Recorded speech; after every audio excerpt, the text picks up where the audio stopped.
Just working hard is almost never enough to succeed in the business world. In fact, most of the time, working too hard is a fundamental factor in failure.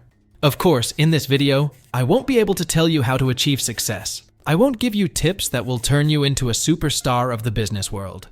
However, I will act as if I am doing all of these things, and I will not recommend the methods or the exact opposite of these methods. Because if they could work in any way, they would have worked for me. So without further ado, let's get to the 10 methods that will speed up your journey from being an intern to becoming the CEO.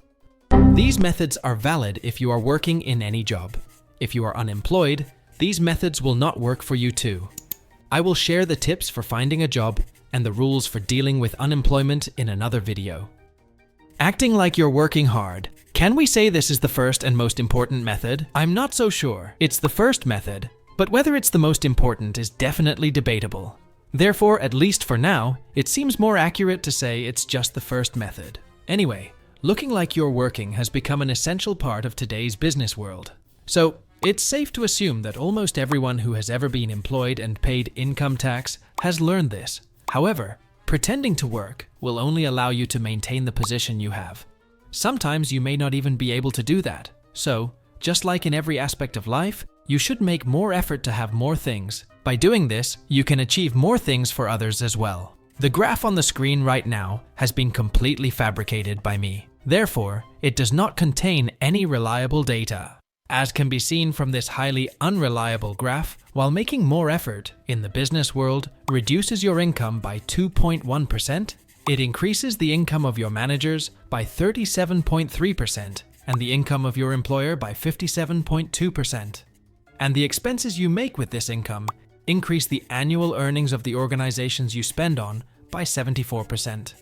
As can be understood from these unrealistic data, in the modern world, the person who benefits the most from the effort is none other than the person who makes that effort. Along with that, you also contribute to the budgets of others.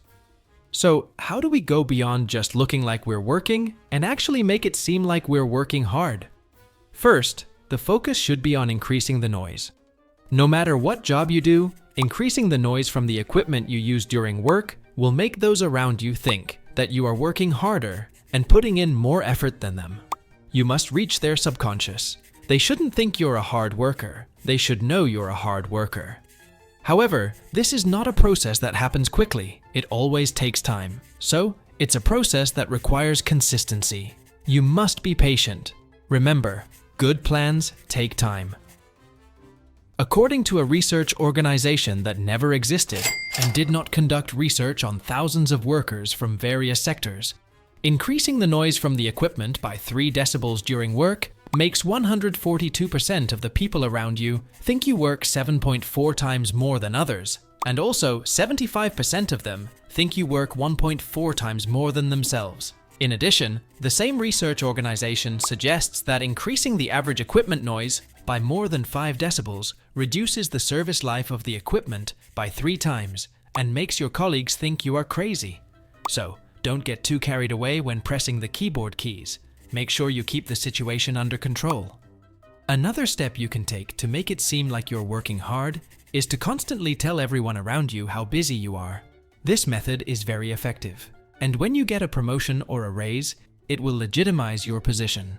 People will think you deserve it anyway, so you will have already suppressed any objections and dissenting voices. Implementing it is not difficult, but it requires patience and consistency. During coffee breaks and lunch breaks, always talk about how busy you are and how much effort you put in to keep up with everything. Remember, you don't even have time to scratch your head because of work. Also, you can invent tasks that others don't understand the content of. This will greatly shorten the path to your goal. However, it is not necessary to do this. Don't push yourself too hard, because it's a risky game that requires very careful playing. As a small reminder, make sure when you mention how busy you are in front of your boss, it doesn't sound like a complaint. In fact, you are very pleased that such an opportunity is given to you, and you are always ready for more tasks. Again, it's important not to exaggerate this situation too much, because we really don't want an extra task. What we want is just to create an illusion. I've prepared 2 different scenarios to better explain this method to you. Let's take a look at them now. Scenario 1. Scene 1.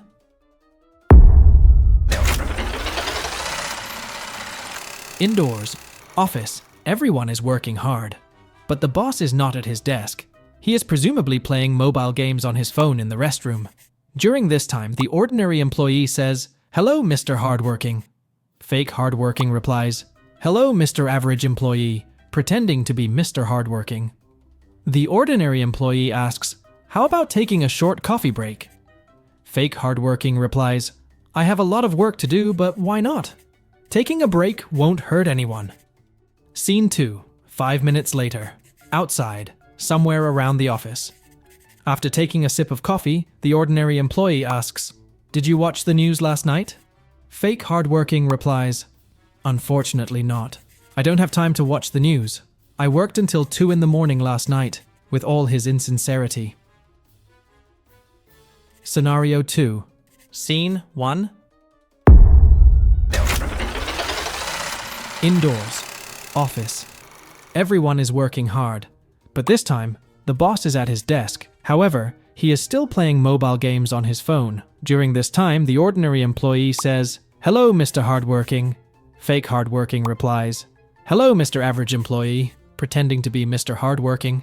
But this time, without looking up, the ordinary employee asks, "How about taking a short coffee break?" Fake Hardworking replies, "I have a lot of work to do. Unfortunately, I can't join you for a coffee break. I have too much work to do. I wish I could find time to have coffee like you, but someone has to work for others to enjoy coffee," says the fake hard worker, with arrogance that leads him to think only of himself. And as you can see, a professional fake hard worker can adapt to any situation. They can even turn unplanned events around to their advantage. Pretending to care about your workplace. In this method, which will be one of your greatest allies as you climb the ladder in your career, you should speak as if the business you work for belongs to you. If you imagine that all the profits are going directly into your pocket, playing this role will become very easy for you. In his article, The Language of Power, The Key to Success in Middle-earth, published in 352, according to the Hobbit calendar, Grima Wormtongue claimed that individuals who act as if their institution is their top priority are 37% less affected by Saruman's mind control. Additionally, in an experimental study conducted over 32 days with 72 orcs, those who claimed to devote themselves to their masters were found to be more rewarded and consumed more protein than other orcs. Furthermore, it was demonstrated with all the evidence that supplement pills containing vitamins B, 452, Y, and Q were given to alleviate their sensitivity to sunlight, and their living standards gradually improved over time. In light of all these studies, adopting this attitude is still a working method today. So, how can you solidify the appearance of caring about your workplace? Actually, there are no very specific methods. You just need to wait for the right moments and make the necessary moves. For example, suppose you learn that the business you work for is losing money. In this case, you should spend a few days feeling down, as if your favorite TV show has been cancelled. When your mood attracts attention and someone asks what's wrong, say that you can't sleep because of the losses and that you've lost your appetite due to sadness. This move will elevate your status in your boss's eyes to that of a comrade, a fellow soldier. And of course, if the loss period doesn't end until bankruptcy, when things return to normal, you will have your place on the most loyal personnel board.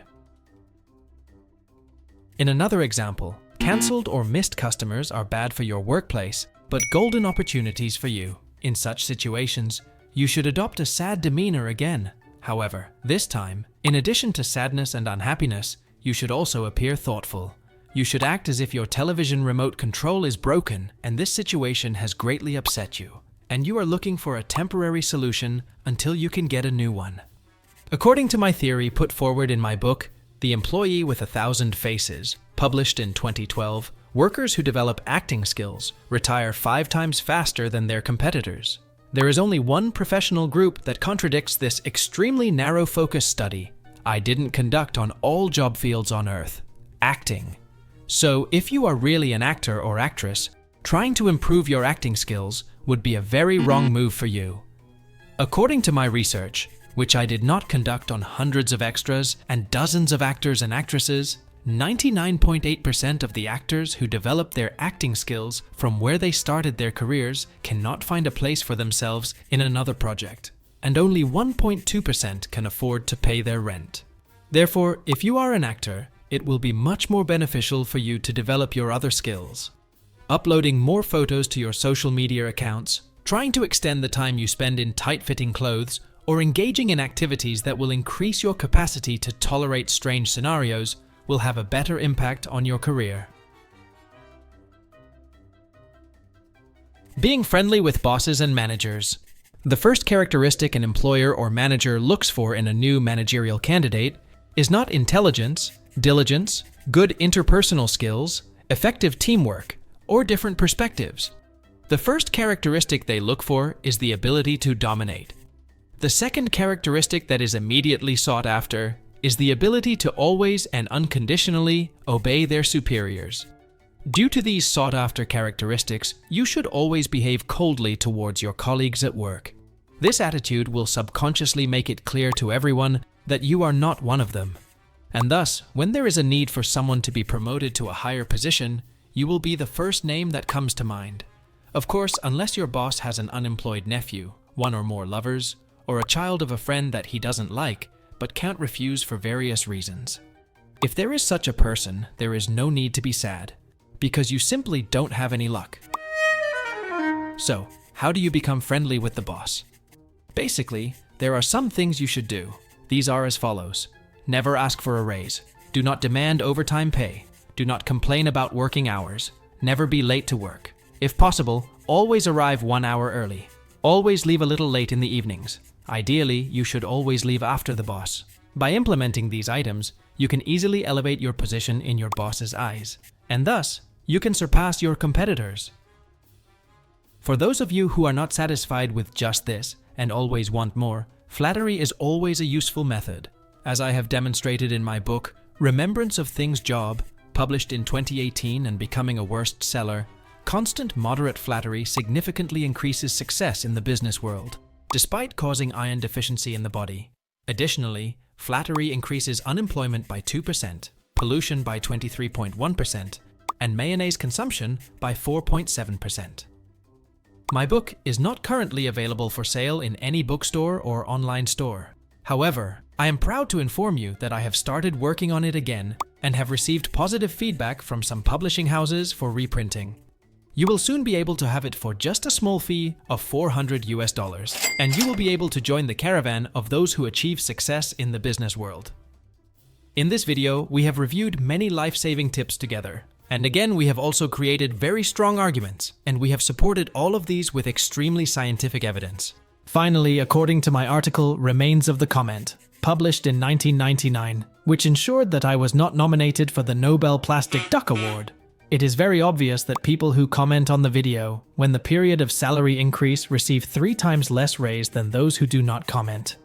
Additionally, according to the data released by the Andromeda Health Organization, using the like button increases the average alien lifespan by 7 times. Therefore, if you liked the video, do not forget to like and comment, and stay tuned for more.